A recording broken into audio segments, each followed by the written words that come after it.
সকাল সকাল ঘুম থেকে উঠে স্নান টান করে রেডি হয়ে অফিসে যাওয়ার জন্য মাকে বললাম দাও তাড়াতাড়ি খেতে দাও, তো মা এখানে দিয়ে দিয়েছে একদম সাজিয়ে গুজিয়ে খাবার। উচ্ছে কুমড়ো ভাজা, একটা পাকা পটল ভাজা, আর তার সাথে অল্প পটল আলু দিয়ে একটা ভাজা দিয়েছিল, আর আমুদি মাছের চচ্চড়ি ঝাল যাই বলো ওটা দিয়ে দিয়েছিল। মানে সকালবেলা খাবারটা আমার বেশ ভালোই প্যাকড আপ হয়। দিয়ে খেয়ে দিয়ে হাত ধুতে গিয়ে যাওয়ার সময় দেখলাম বাবা আমার জন্য লুচি করছিল, মানে আমার ওদের জন্য দুজনেই, আমার লাঞ্চের জন্য ওদের ব্রেকফাস্টের জন্য দেখলাম ভালোই বড় বড় ভালো ভালো ফুলকো লুচি করছিল। তো ওটা টিফিনে দিয়ে দিয়েছিল। তো তারপরে কাজে গিয়ে যা হয় সারাদিন অফিসের কাজে ব্যস্ত।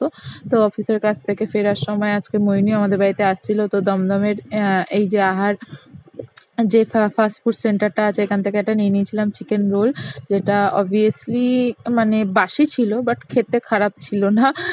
কেন জানি না, মানে বাসি জিনিসটা মনে হয় বেশি ভালো লাগছিল। যাই হোক, ওখান থেকে বাড়ি ফিরে আসার সময় ভাবলাম যে বাড়ি কিছু খাবার খাবো না, আজকে বিরিয়ানি খাবো। তো মা মাটন কষা করেছিল, তার সাথে আলু বিরিয়ানির সাথে হেভি জমে গেছিলো আজকে।